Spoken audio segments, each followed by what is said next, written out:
semuanya, salam. Perkenalkan, nama saya Ega Arfani, NIM 2114201051, kelas A2 semester 1 dari Fakultas Keperawatan Universitas Pembangunan Indonesia Manado.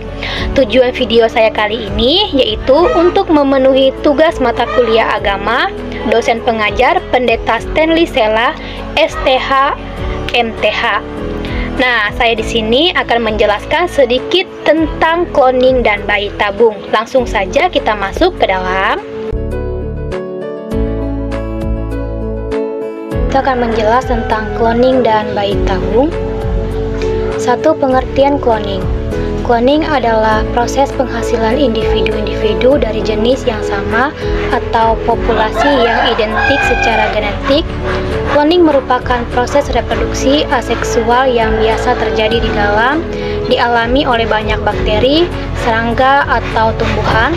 Dalam bioteknologi, cloning merujuk pada berbagai usaha-usaha yang dilakukan manusia untuk menghasilkan salinan berkas DNA atau gen, sel, atau organisme.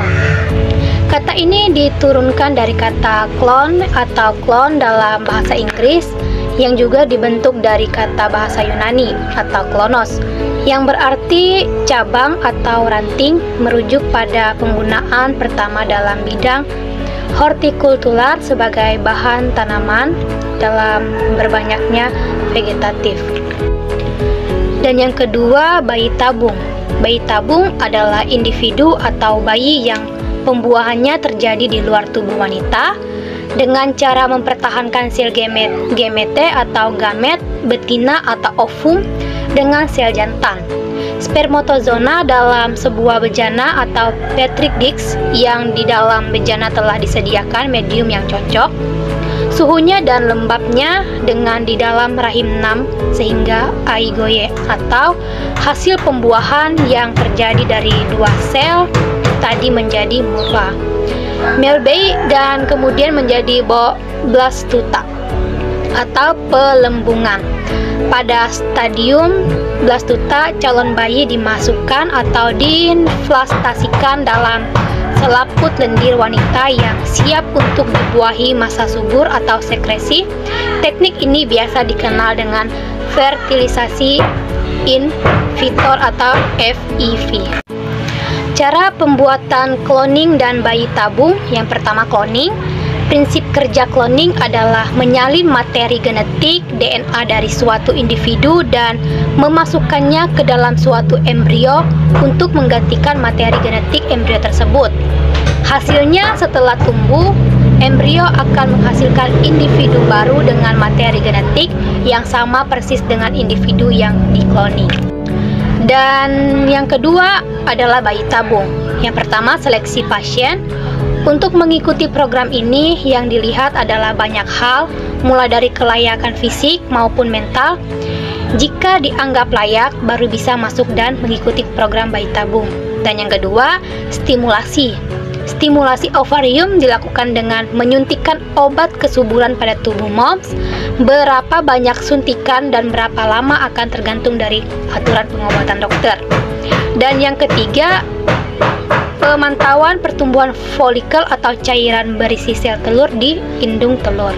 Selama stimulasi ovarium, dokter akan memantau pertumbuhan dan perkembangan folikel dengan cara melakukan tes darah dan USG setiap beberapa hari.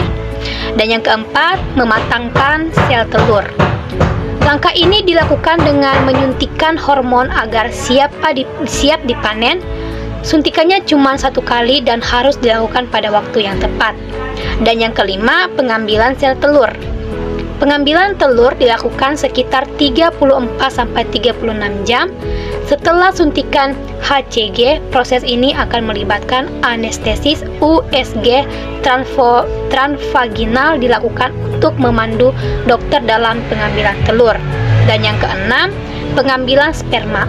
Proses ini dilakukan pada hari yang sama. Jika semua tidak ada masalah, pengambilan dilakukan lewat masturbasi. Jika bermasalah, pengambilan sperma langsung dari buah zakar melalui operasi. Dan yang ketujuh, pemindahan telur yang sudah dibuahi atau embrio ke dalam rahim. Sekarang kita masuk ke dalam pandangan Alkitab tentang cloning dan bayi tabung. Terdapat dalam Mazmur 139 ayat 13-16 menyatakan, "Sebab engkaulah yang membentuk buah pinggangku, menenun aku dalam kandungan ibuku. Aku bersyukur kepadamu oleh karena kejadianku dahsyat dan ajaib. Ajaib apa yang kau buat dan jiwaku benar-benar menyadarinya. Tulang-tulangku tidak terlindung bagimu ketika aku dijadikan di tempat yang tersembunyi dan aku direkam di bagian-bagian bumi yang paling bawah. Matamu melihat selagi aku bakal anak, dan dalam kitabmu semuanya tertulis hari-hari yang akan dibentuk, sebelum ada satupun daripadanya." Tertulis dalam Yesaya 49 ayat 1-5 berbicara mengenai Allah memanggil Yesaya untuk melayani sebagai nabi ketika dia masih berada dalam kandungan ibu. Yohanes Pembaptis juga dipenuhi dengan Roh Kudus ketika dia masih berada dalam kandungan. Di dalam Lukas 1 ayat 15, semua ini menunjukkan pendirian Alkitab bahwa hidup dimulai pada pembuahan. Dalam kebenaran ini, cloning manusia bersama dengan dirusaknya embrio manusia tidaklah sejalan dengan pandangan Alkitab mengenai hidup manusia. Alkitab mengajarkan bahwa Allah menciptakan manusia dan memberi manusia tanggung jawab atas bumi ini. Tertulis dalam Alkitab Kejadian 1 ayat 28-29 dan Kejadian 9 ayat 1-2. Dengan tanggung jawab ini, ada tanggung jawab kepada Allah. Menurut Alkitab, Allah itu satu-satunya yang memiliki hak kedaulatan mutlak atas hidup manusia. Berusaha mengontrol hal-hal seperti sama juga dengan usaha menempatkan diri pada posisi Allah. Jelas manusia tidak boleh melakukan hal demikian. Yang A, melanggar hukum ke-6, atau jangan membunuh. Masalah utama di dalam bayi tabung dari perspektif Kristen adalah berhubungan dengan embrio-embrio dalam teknologi reproduksi, memaksa untuk mengorbankan banyak embrio guna mendapat satu embrio yang lebih unggul dan dapat bertahan hidup. Yang pertama, Ayub 1 ayat 21. Alkitab dengan jelas berkata bahwa kita tidak berdaulat atas hidup kita sendiri. Tuhan yang memberi, Tuhan juga yang mengambil. Dan yang kedua, Ulangan 32 ayat 39. Allah berkata kepada Musa, "Akulah yang mematikan dan akulah yang menghidupkan." Dan yang ketiga, Kejadian 1 ayat 21-27. Allah yang menciptakan kehidupan dan Dia sendiri yang menopangnya.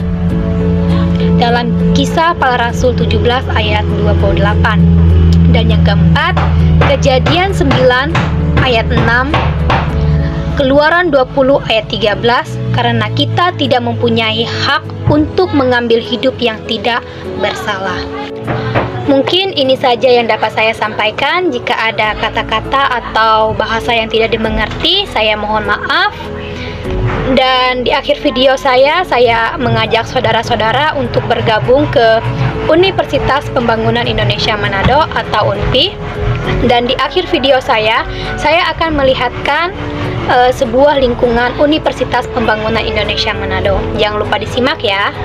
Selamat datang di Universitas Pembangunan Indonesia Manado yang terletak dekat dengan kawasan bisnis Bahu Mall Manado. Tempatnya di Kelurahan Bahu, lingkungan 3 Manado, sangat strategis di pusat kota Manado. Dibangun di atas lahan seluas 2,5 hektar, Universitas Pembangunan Indonesia Manado berdiri megah dengan ruangan 7 lantai, terdiri dari ruangan kelas, ruangan kantor, perpustakaan, laboratorium komputer, laboratorium keperawatan, pengadilan semu, dan laboratorium bahasa, kantin, serta rooftop di lantai atas. Universitas Pembangunan Indonesia Manado memiliki 6 fakultas dengan program studi, yaitu Fakultas Pertanian, Prodi Agribisnis, Fakultas Hukum, Prodi Hukum, Fakultas Teknik, Prodi Teknik Elektro, dan Teknik Sipil, Fakultas Ilmu Sosial Ilmu Politik, Prodi Ilmu Politik. Fakultas Sastra, Prodi Sastra Inggris. Fakultas Keperawatan, Prodi Ilmu Keperawatan, dan Profesi Nurse. Didukung oleh sumber daya manusia yang berkompeten dan tersertifikasi, Universitas Pembangunan Indonesia Manado memiliki dosen dan tenaga kependidikan dengan latar belakang S2 dan S3 lulusan dalam dan luar negeri.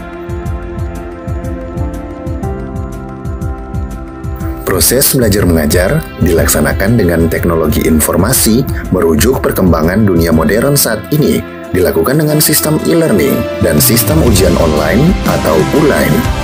Hasil tracer student Universitas Pembangunan Indonesia Manado dan fakultas menyebutkan lulusan UNPI sudah tersebar di dalam dan luar negeri.